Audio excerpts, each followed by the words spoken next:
The first cold raindrop hit my cheek as I stood outside the tall iron gates, the suitcase handle slipping from my hand, my fingers trembling not from the chill, but from something deeper, something hollow and aching. The wind carried the bitter sting of disbelief, each gust whispering, "How did it come to this?"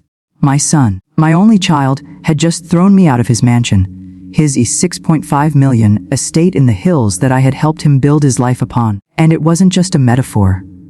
He had literally asked security to escort me out, like a stranger, like I was never the woman who nursed him through fevers, who worked double shifts to pay for his piano lessons, who slept in the hospital chair for 2 weeks when he broke his back. He stood there in the doorway, tall, groomed, suit pressed without a wrinkle, his eyes hard, unreadable. "It's time you found your own place, Mom. I need space," he said, as if I was some tenant overstaying my welcome, not the mother who'd sacrificed everything. And then, he turned his back. That was the last I saw of him until 5 days later, when he showed up at my doorstep, pale, shaking, his $2,000 shoes soaked in rain, eyes bloodshot, voice cracking. "Mom, please. I need your help." But let me tell you how we got there. Because this story isn't just about betrayal. It's about blood, ambition, mistakes, and how love, real, raw, painful love, never truly disappears. My name is Teresa Morales. I grew up in the dust-choked outskirts of El Paso, Texas. My father left when I was 10. My mother cleaned homes. I used to follow her from house to house after school, folding towels in strangers' mansions, my little hands dreaming of marble countertops and clean white sheets. I married young, too young, Luis Morales, a mechanic with a sharp wit and a gentler heart than he let on. But cancer doesn't care about kindness. He died when our son, Daniel, was just 6. After that, it was just us, me and Daniel. I waitressed nights and worked as a janitor at the courthouse during the day. I saved every penny. I packed him lunches with handwritten notes. I sang to him when he couldn't sleep. I fought for every inch of his childhood. And Daniel, he was bright, played Chopin by 12, won science fairs, got a scholarship to Stanford, and somehow, despite every odd, he made it into tech. Startup after startup, late nights, failures, pivots. And then the app, a simple budgeting tool with AI features. It caught fire. Investors poured in. And then an acquisition, a $53 million. When he called me crying, telling me we were finally free, I dropped the mop bucket I was holding right there in the school hallway. "You're done cleaning, Ma," he said, voice thick with tears. "You're coming to live with me." And at first, it was everything. He bought the house of our dreams. I had my own wing, my own library. I cooked again, filling the place with smells of adobo and a rose con leche. We laughed over wine. I watched him grow into this man, driven, commanding, powerful. But somewhere in all that success, something changed. Something cracked. Daniel started surrounding himself with people I didn't recognize. Influencers, fast, talking venture capitalists, women who looked like they'd been airbrushed out of magazines. He stopped sleeping, stopped eating at home. I heard yelling through the walls, phone calls, arguments. He'd drink alone, staring at the floor like it had answers he didn't. And then came her, Nina. Nina was beautiful, no doubt. Tall, blonde, poised like a panther. But her eyes never smiled. From the moment she stepped into our lives, something shifted. She whispered in his ear, when she thought I wasn't looking. She suggested I spend more time traveling, or visit friends, as if my presence was inconvenient. Daniel defended her. "She's just trying to help," he'd say.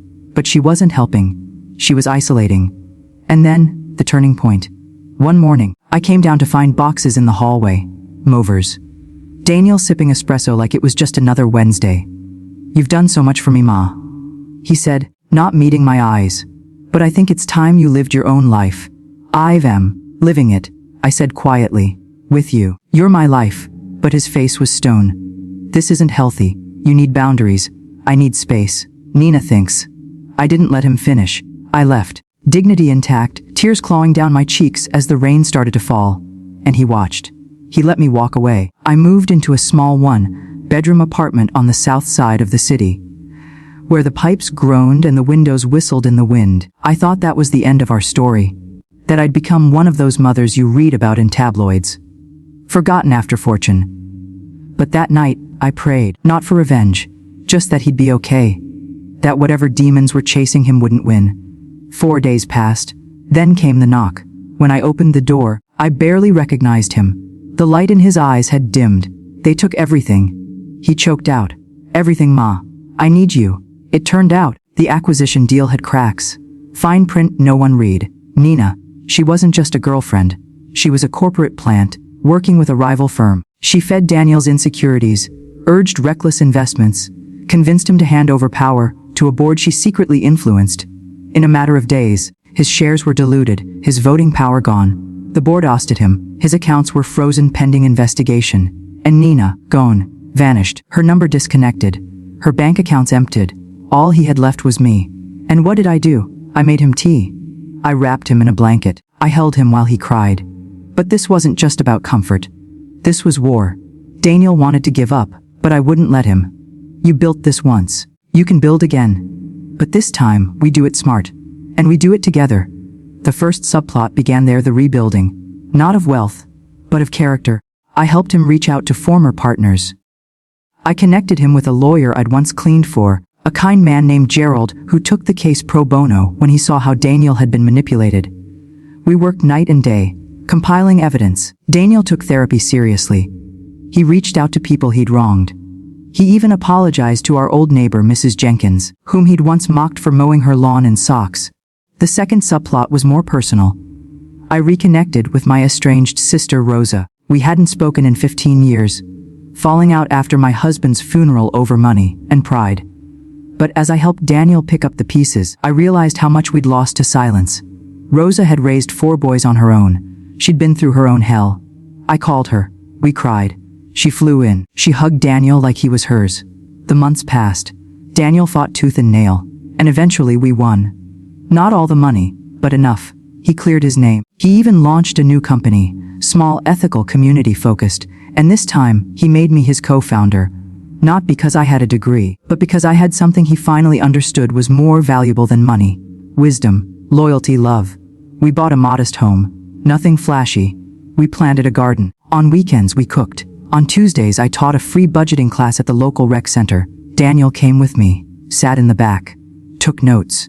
One evening, as we sat on the porch watching the sun dip low, he turned to me, voice soft. I thought I had everything, he said, but I had nothing without you. I didn't need an apology.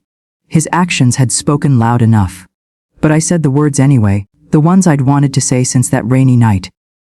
You lost your way, but you found it again. That's what matters. And that's the lesson, isn't it? Success without soul is just noise. Money without love is a void. But when you fall, and you will fall, what saves you isn't a bank account. It's the people who never stopped believing in you, even when you forgot who you were. I'm Teresa Morales. My son got a $53 million and threw me out. But love brought him back.